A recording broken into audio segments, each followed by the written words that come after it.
रामायण के बालकांड के अंतर्गत गुरु वशिष्ठ द्वारा भगवान राम के कुल रघुवंश का वर्णन किया गया है, जो इस प्रकार है। ब्रह्मा जी के पुत्र मरीचि से कश्यप का जन्म हुआ।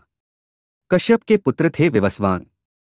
विवस्वान के पुत्र थे वैवस्त्र मनु, जिनके 10 पुत्रों में से एक का नाम इक्ष्वाकु था। राजा इक्ष्वाकु ने अयोध्या को अपनी राजधानी बनाया और उन्होंने ही इक्ष्वाकु वंश को स्थापित किया। इसी वंश में राजा युवनाश्व का जन्म हुआ, लेकिन उनका कोई पुत्र नहीं था। वंश की उन्नति और पुत्र प्राप्ति की कामना लिए उन्होंने अपना सारा राजपाट त्याग कर वन में जाकर तपस्या करने का निश्चय किया। वन में अपने निवास के दौरान उनकी मुलाकात महर्षि भृगु के वंशज च्यवन ऋषि से हुई। च्यवन ऋषि ने राजा युवनाश्व के लिए इष्टि यज्ञ करना आरंभ किया ताकि राजा की संतान जन्म ले। यज्ञ के बाद च्यवन ऋषि ने एक मटके में अभिमंत्रित जल रखा, जिसका सेवन राजा की पत्नी को करना था ताकि वह गर्भधारण कर पाए। राजा युवनाश्व की संतानोत्पत्ति के उद्देश्य से हुए यज्ञ में कई ऋषिमुनियों ने भाग लिया और यज्ञ के बाद सभी जन थकान की वजह से गहरी नींद में सो गए। रात्रि के समय जब राजा युवनाश्व की नींद खुली तो उन्हें भयंकर प्यास लगी। युवनाश्व ने पानी के लिए बहुत आवाज लगाई, लेकिन थकान की वजह से गहरी नींद में सोने की वजह से किसी ने राजा की आवाज नहीं सुनी। ऐसे में राजा स्वयं उठे और पानी की तलाश करने लगे। राजा युवनाश्व को वह कलश दिखाई दिया जिसमें अभिमंत्रित जल था।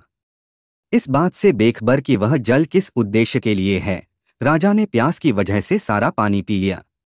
जब इस बात की खबर ऋषि च्यवन को लगी तो उन्होंने राजा से कहा कि उनकी संतान अब उन्हीं के गर्भ से जन्म लेगी। जब संतान के जन्म लेने का सही समय आया तब दैवीय चिकित्सकों अश्विन कुमारों ने राजा युवनाश्व की कोख को चीरकर बच्चे को बाहर निकाला। बच्चे के जन्म के बाद यह समस्या उत्पन्न हुई कि बच्चा अपनी भूख कैसे मिटाएगा। सभी देवतागण वहां उपस्थित थे। इतने में इंद्रदेव ने उनसे कहा कि वह उस बच्चे के लिए मां की कमी पूरी करेंगे। इंद्र ने अपनी अंगुली शिशु के मुंह में डाली जिसमें से दूध निकल रहा था और कहा, ममधाता अर्थात मैं इसकी मां हूं। इसी वजह से उस शिशु का नाम ममधाता या मानधाता पड़ा। जैसे ही इंद्रदेव ने शिशु को अपनी अंगुली से दूध पिलाना शुरू किया, वह शिशु 13 बित्ता बढ़ गया। कहते हैं राजा मानधाता से सूर्य उदय से लेकर सूर्यास्त तक के राज्यों पर धर्मानुकूल शासन किया था। इतना ही नहीं, राजा मानधाता ने 100 अश्वमेघ और 100 राजसूय यज्ञ करके 10 योजन लंबे और 1 योजन ऊंचे रोहित नामक सोने के मत्स्य बनवाकर ब्राह्मणों को भी दान दिए थे।